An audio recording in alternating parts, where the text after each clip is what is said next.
حضرت عمر فاروق رضی اللہ تعالیٰ عنہ خادم سے کہنے لگے بوڑھی سے پوچھو. تو پوچھا اماں السلام علیکم. وعلیکم السلام. اماں کیا بات ہے؟ تو اماں کہنے لگی جاؤ دوڑو، تمہیں کیوں بتاؤں، دیہات کی سیدھی سادی بی بی، جاؤ بھاگ جاؤ.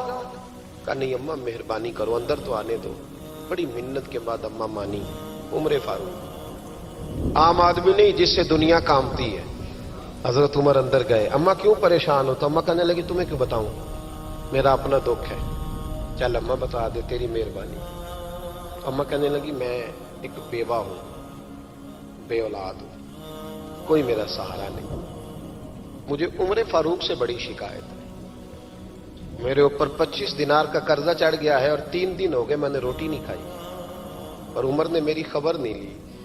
حضرت عمر کو پتہ چل گیا لوارث ہے، اس کا کوئی 2 4 10 ہزار ووٹ کوئی نہیں. یہ کوئی میکے سے 6 مربے نہیں لے کے آئی، ایک اکیلی تنے تنہا.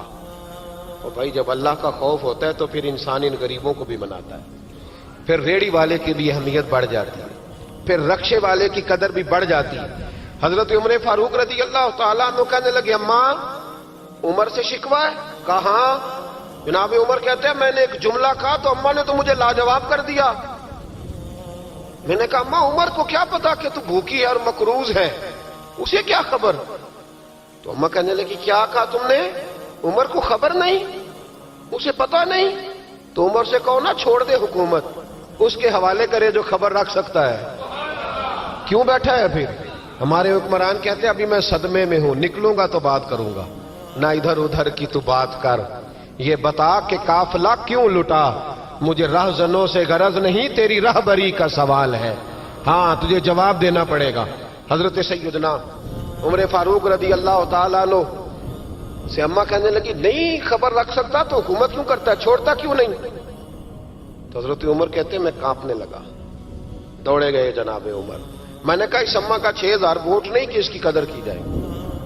یہ اماں کوئی بہت آکسفورڈ یونیورسٹی کی ڈگری ہولڈر نہیں کہ اس کی بات مانی جائے. ایک لاوارث اور بیوہ بی بی. عمر دوڑے گئے، گھر سے اناج کا تھیلا کندھے پہ رکھا، 25 دینار بھی لیے، پکا پکایا کھانا بھی لیا. خادم کہنے لگا حضور مجھے دے دے میں اٹھا لیتا ہوں. تو حضرت عمر فرمانے لگے چل وعدہ کر قیامت کے دن بھی میرا بوجھ اٹھائے گا. کہنے لگا جی نہیں وہاں نہیں اٹھا سکتا. فرمایا پھر آج بھی نہ اٹھا، مجھے ہی اٹھانے دے، یہ میرا بوجھ ہے تو مجھے ہی. اماں کے سامنے 25 دینار بھی رکھے. پھر اماں کو حضرت فاروق اعظم نے 2 مہینے کا راشن بھی دیا، پھر پکا پکایا کھانا بھی دیا. معمولی آدمی کی بات نہیں کر رہا، 24 لاکھ مربع میل کا حکمران. حضرت عمر مدینے میں بیٹھ کے کبھی للکار دیں تو کیسر و کسرا کی ٹانگیں کانپیں. جناب عمر فاروق رضی اللہ کھانا کھلا کے اماں چارپائی پہ تھی تو عمر نیچے بیٹھ گئے. کہنے لگے اماں چل عمر کو معاف کر دے، چل چل جانے دے، کوئی عرض نہیں، بیچارے کو پتہ نہیں چلا. تو اماں کہنے لگی تو نے پھر عمر کا ذکر چھیڑ دیا. بیٹے میرے گھاؤ بڑے گہرے ہیں، میرے زخم بڑے سخت ہیں، کلیجہ پھٹے تو تجھے دکھاؤں کتنی تکلیف میں ہوں. میں تو پکا ہوا پھل ہوں، کسی وقت بھی دنیا سے چلی جاؤں گی. میں نے عمر کو معاف نہیں کرنا. جب میں قبر میں جاؤں گی نا، نبی کریم علیہ السلام آئیں گے تو میں عمر کی شکایت کروں گی. میں کہوں گی حضور اس سے پوچھئے یا رسول اللہ بیوہ اور بوڑھی کا خیال ہی نہیں کیا. تو آپ کے غلام کہتے ہیں میں نے عمر کو کبھی اتنا روتے نہیں دیکھا جتنا آج روئے. کہنے لگے اماں عمر کو میں جانتا ہوں وہ کمزور ہے، یہ شکایت نہ لگانا، وہ کمزور ہے، مقابلہ نہیں کر سکے گا، یہ شکایت نہ لگانا، چل معاف کر دے. تو اماں کہنے لگی اچھا تو مجھے کچھ اچھا لگتا ہے، جا تیری خاطر عمر کو معاف کیا، تو پیارا لگا ہے، جا معاف کیا، تیری خاطر معاف کیا، تیری خاطر عمر کو معاف کیا. حضرت عمر فاروق کہنے لگے مجھے لکھ کے دو. کون اتنے جتن کرتا ہے؟ کون؟ کسی سے کہنا جا اپنی اماں کو منا لے تو کہتے ہیں نہیں میری غلطی کوئی نہیں تو مناؤں کس بات پہ؟ ہمیں تو 20 دلیلیں آتی ہیں. جا ابا کے پیر پکڑ لے. پتہ ہے نبی پاک علیہ السلام نے فرمایا جس کا باپ راضی ہوگا اسی کا اللہ راضی ہوگا، اور جس کا باپ ناراض ہوگا وہ سارا دن وظیفے پڑھے اس کا اللہ راضی. یہ ابو داؤد شریف کی حدیث ہے. نا جی بڑی مہربانی پیسے نہ لائیے گا. اب بات سنیں، وہ بھی میں سمیٹنے کی طرف آ رہا ہوں، ختم کر رہا ہوں، آپ میری بات پہ توجہ رکھیں. عزیز بھائی، نبی کریم صلی اللہ تعالی علیہ وسلم نے جو اپنے غلاموں کی تربیت کی تو حضرت عمر فاروق کہنے لگے لکھ کے دو. لکھ